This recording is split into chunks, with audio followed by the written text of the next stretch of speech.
Today's video will be taking a second look at the BSR 386SX16. We review old technology from games to old PCs, and don't forget the doors. Don't get ancient electronics. We cover it all.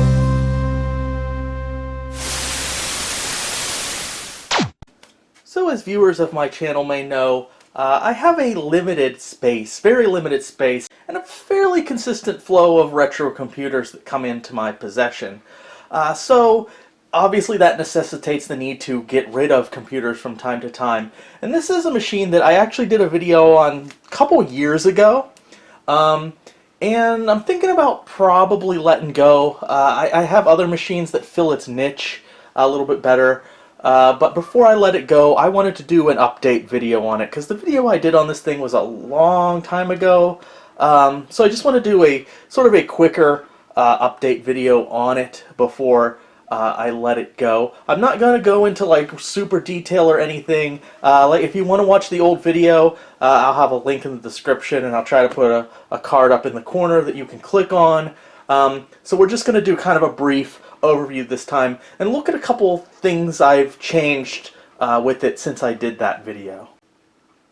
So the first thing that you guys may notice if you did watch the original video, and I do suggest you go watch it now before this one for maybe a little bit more in depth. I don't know how in depth this one's going to go, but probably not as in depth. I did change the drives here. So how I did originally have this machine, I did have a 1.2 megabyte 5.25 inch drive, but I also had a combo drive filling in the other bay. And the combo drive was actually this guy right here. So this is a dual 1.44 megabyte drive and a CD-ROM drive. And this kind of thing is perfect for a machine like this where you have limited bays. So this actually gave me, you know, I could have my 1.2 megabyte floppy drive, I had my 1.44, and I also had a CD drive all built in. So it's very convenient. As I'm probably getting rid of this guy, I'm going to keep this guy for myself in the collection. Probably put it in a different machine. But for the class of this PC and its speed, I think it's fine without a CD drive. This thing is basically a 286, really, as far as like speed-wise goes. Of course, it has the 386 code, so it can run programs that a 286 can't. But as we've seen some other videos, I think High Treason did an interesting video on the subject that in some circumstances a faster 286 can beat a slower 386SX CPU. And just a refresher, whereas in a 486 CPU the SX or DX designates if there's a math coprocessor built into the chip. On the 386 the SX designates a 16-bit data width, and a DX is a 32-bit CPU. So the 32-bit CPUs are going to be faster at the same speed as a 386SX. Now I also would like to say briefly, in my original video I did have one commenter that didn't like my video too much. He said I really focused on and harped on the fact that this was a slow machine. And I guess going back and watching that video I did kind of press the point that this is a slow machine, but you know, objectively, it is a slow machine. A fast 20 or 25 megahertz 286 will beat this guy in some instances. Like I said, yes, this will beat it in some other instances, but it's for a 386, I mean, it's slow. So, I mean, I wasn't wrong there. It is a slow machine, but I know there are fans of slow CPUs, and you're entitled to your opinions. So, just real quick on this guy, again, we talked about the drive, so we have a reset button there. Yes, that is a PS2 keyboard connector. Don't really care when they're like on the front so much. It is kind of convenient, but usually when you connect a keyboard, you just kind of keep it connected. And I like the cord in the back kind of out of the way, but you know, each his own. There is the power button right there. And then we have lights for power, turbo, and hard drive activity. And then right there is a little, I don't know, B&M computer. I guess this was the company that originally had this computer. And here's the back of the machine. So taking a look real quick, we've got the power supply there, and we have a little pass-through for a monitor. That's always kind of cool. We've got some expansion slots there. Of course, this machine uses a riser because of its small, like low-profile form factor. We have the video right there. It is a VGA. It does use the Cirrus Logic Eagle 2 chipset. This chipset is supposed to be 100% compatible with CGA or very close, and that's kind of one of the reasons that I kept this machine around, because it is kind of a rare VGA chipset, kind of an early VGA chipset. But I recently got a discrete card, and I like the discrete card. I mean, other than being able to put it on other machines, it also has a connector for connecting it to EGA and CGA monitors. So now that I have that discrete card with this VGA chip on it, I don't really...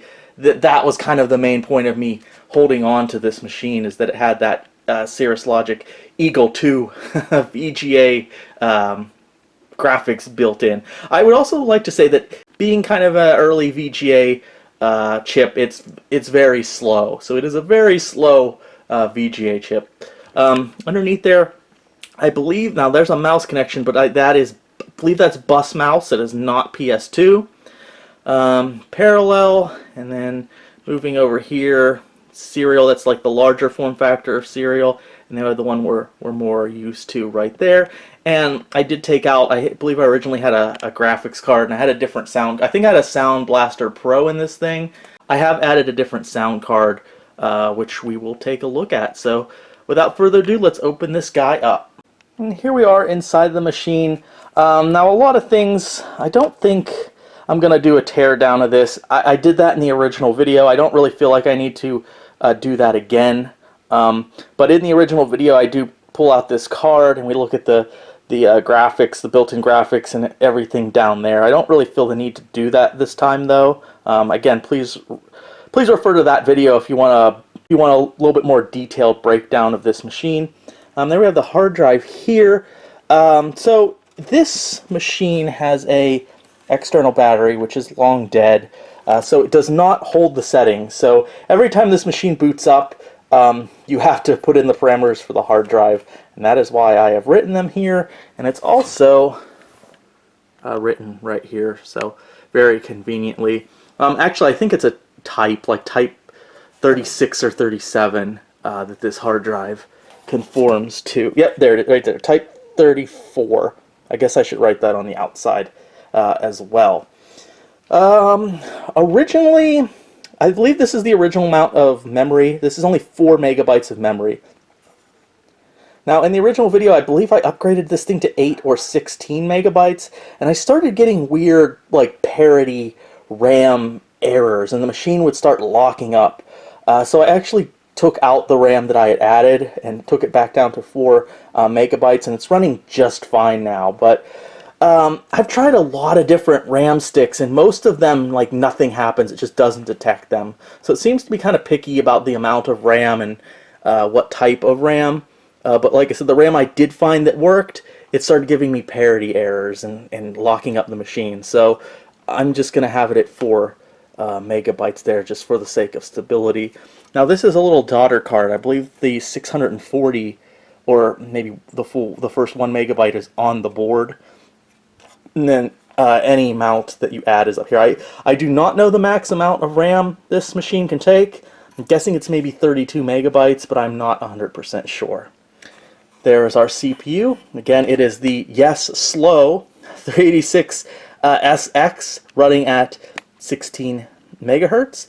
And I did add the coprocessor, this i387SX, to do math coprocessing.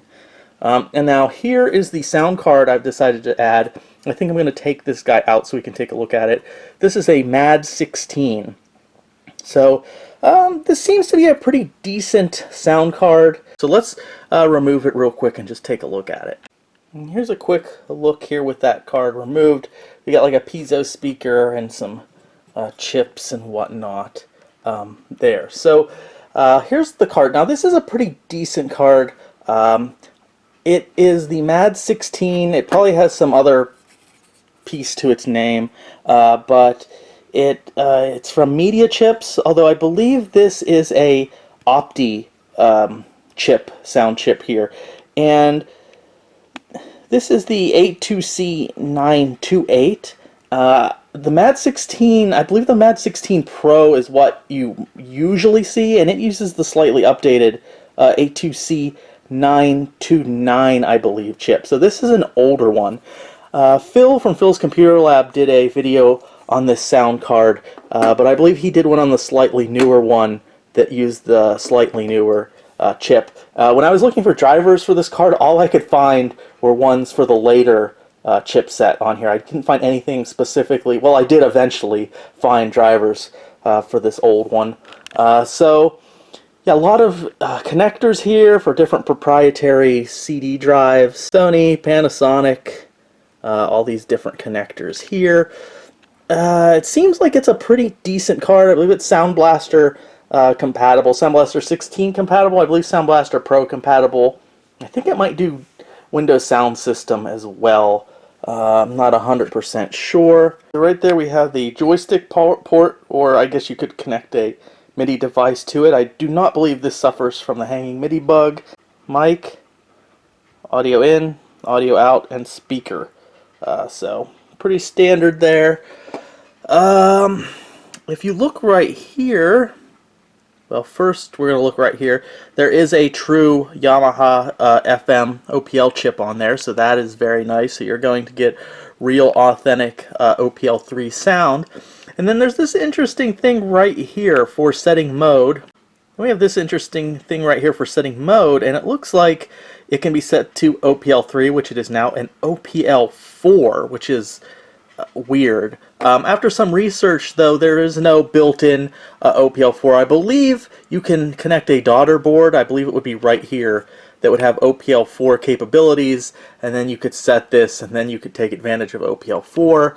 I know very little about OPL4, but really what matters is your OPL3 chip. So it seems like a pretty neat card. So I'm going to reinstall it, and I think I'm pretty much just done just going over the machine. Like I said, if you're really interested in more information, you can watch my original video, which I admit is pretty blurry and old at this point. You can also check out the blog.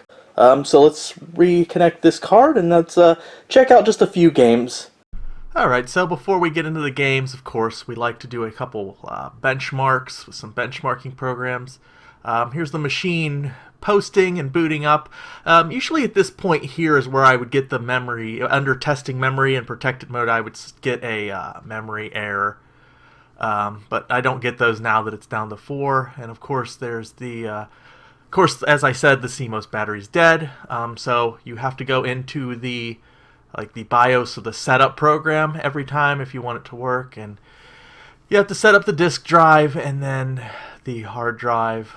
It looks like even after I hit auto adjust, the screen positioning's a little off. You get these things with these. I haven't all these years, and I still haven't worked out the kinks between the video capture devices and the programs I use. I don't use anything sophisticated.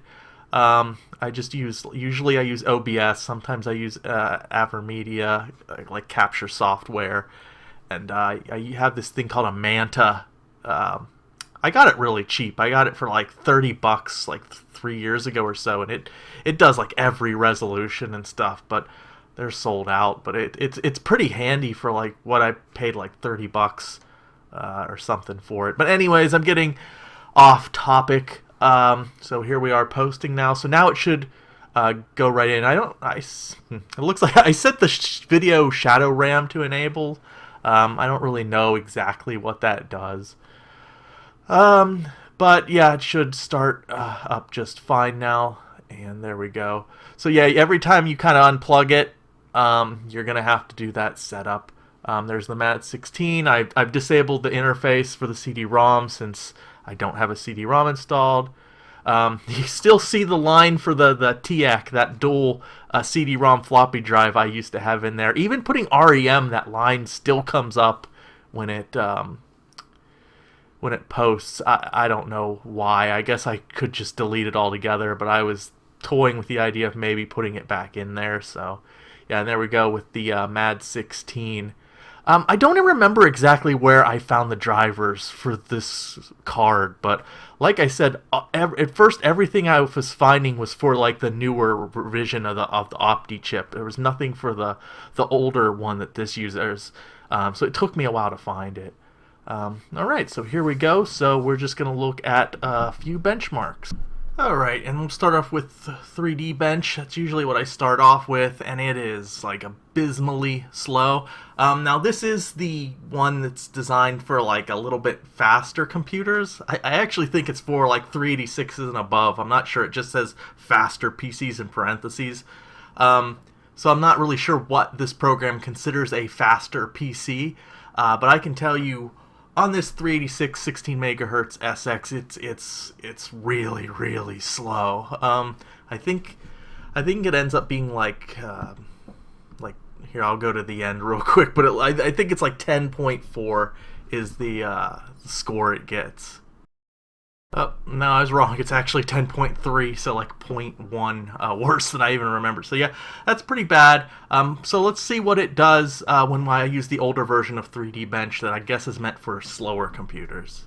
Alright, and this is 3D Bench here for slower computers, and it gets a 4.3. Again, I'm not really sure how that compares. I don't really have anything to compare it with at the moment, but 4.3 when we look at 3D Bench 1.0 for slower PCs. So I tried PC Player or PC Player Benchmark, and it wouldn't even run. The regular one or the one at higher resolution, just for kicks, and it would just do as you see here. It just blacked out for a minute, and then it goes back to the option here.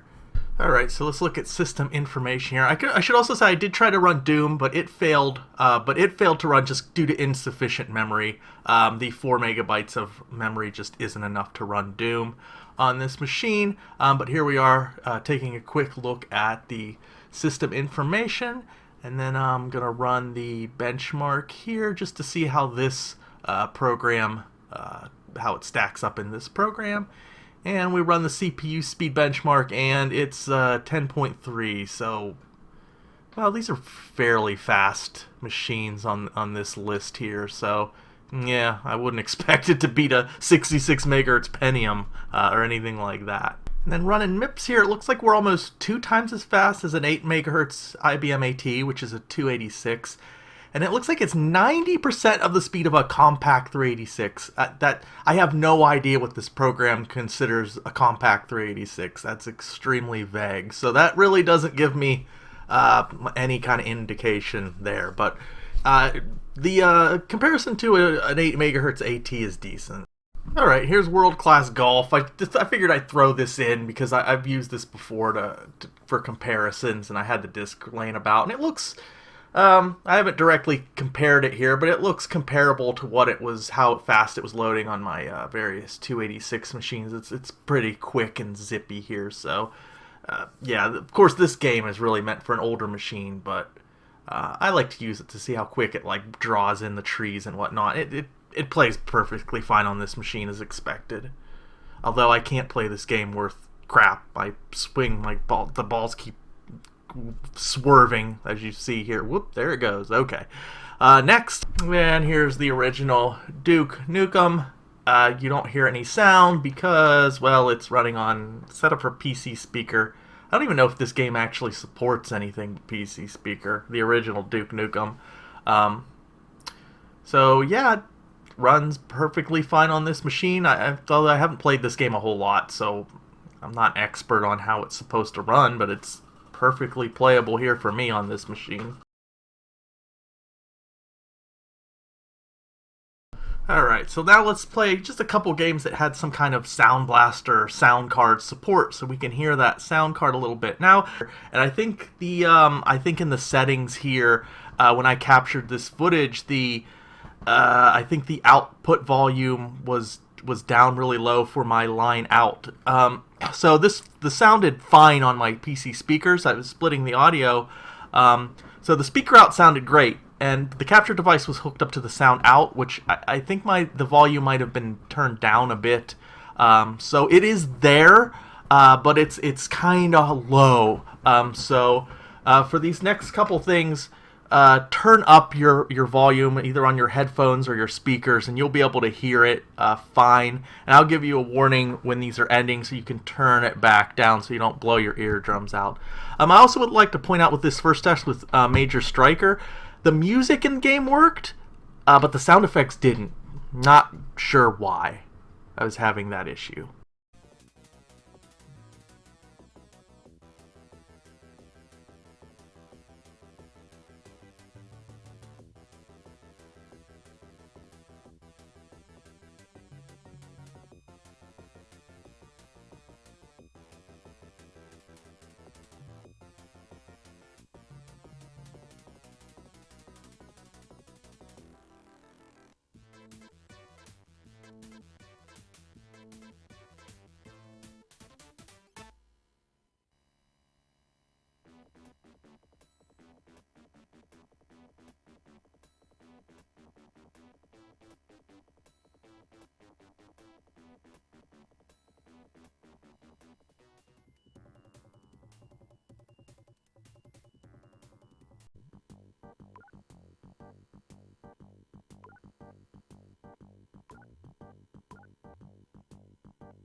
Alright, I'm going to speak a little softly here in case you haven't turned your volume back down, but you can turn it back down now. Last game I want to try here is Digger CGA, because it's notorious for messing up on VGA cards or anything other than like a CGA compatible card, and here, even with the Eagle 2 chipset, we get that same weird effect. Now, granted also that I'm not using any kind of like drivers or anything to put the card into a CGA mode or anything like that, but just vanilla as is, hooking it up. We still get the weirdness even with the Eagle 2 VGA card. So that's kind of a parting second look at my BSR 386SX16. I wish I had more games to test the sound card with that had like older games that I could get running on this. that had Sound Blaster support. Unfortunately, I have a lot of computer games, but a lot of the ones that are on floppy are they're all over the place. They're in storage, they're in boxes. The stuff I have access on the shelf, mostly RPGs, and some of the stuff, I just didn't have a lot on floppy disk. That's another reason I like installing CD-ROM drives in these old machines. Of course, if I had the time, I could have, transferred stuff with zip and all of that, but I'm also constrained a little bit by time here as well. So I would have liked to have tested more games with that MAD 16, but it seems like a pretty decent card. I didn't hear anything weird. It has a real Yamaha OPL3 chip on it, so it should sound, OPL3 synth should sound perfect, and it seems like a decent card. The only game I seem to have trouble with sound-wise, Major Striker. It was playing the music, but not the sound effects. Not sure. Of course, that was an old install from when I had the CD drive in there, and so maybe something just wasn't configured correctly. I don't know. But that was the only game that gave me like some sound issues. Everything else seemed to work fine. Has my opinion changed on this machine at all? It's slow. It's still slow. It's it's still a slow CPU, but you would be surprised what you could play on this. Eye of the Beholder ran just fine. I only got to play a little bit of the beginning, but it seemed to run fine. You'll be fine with a lot of those, like maybe early 90s and 80s games should run fine on this thing. It is slow, comparatively, objectively. It is a slow CPU, but it still could make a fine retro gaming machine. There were some weird quirks with this machine that I failed to mention before. One, I can't seem to get a mouse working on it. Now, I don't have a bus mouse to test that bus mouse port, but I have tried serial mice, and even though CT mouse detects them, they can't be used. So I don't know what's going on. Like I'll go into Edit or something to test it, and it's just the mouse won't respond. So I don't know what's going on with the mice. Maybe there's some kind of conflict going on. Another thing I noticed with this machine is when it boots up, the first time I run the dir command, dir, it takes a really long time. And then after that, it's pretty quick. So I don't know why that initial time running the dir command, directory command, takes a while. I'm not sure on that. And the last thing I noticed with this is it's pretty stable, but when something weird happens, it resets. I know that sounds kind of odd, but for instance, like if you're playing a game, like if I was trying to play a game, it happened to me twice shooting this video, and it would usually when I'd hit a problem. Like I'd be installing a game and something wasn't right or a configuration wasn't right. And instead of just halting or giving the error, it would freeze up for a minute and then it would just click and reset. So that was kind of weird. But like I said, when it's working normally, it's working normally, if that makes sense. But if you hit any kind of errors, it will reset itself. So a little bit more RAM would probably help this guy, but I'm not sure. I just didn't really have much luck installing more RAM. There is a switch block on this motherboard, but in the couple years I've had this machine, I really haven't found any reliable documentation on what exactly the switches do. So if you do want to look at more information on this machine, like I said, check out my earlier video, even though it's earlier and it's grainy. Check it out anyways, or check out the blog. There's a lot of good information there, and I've updated some stuff there as the years gone by. So thanks for watching this video, and if you like this kind of content, like and subscribe, and I'll see you in the next video.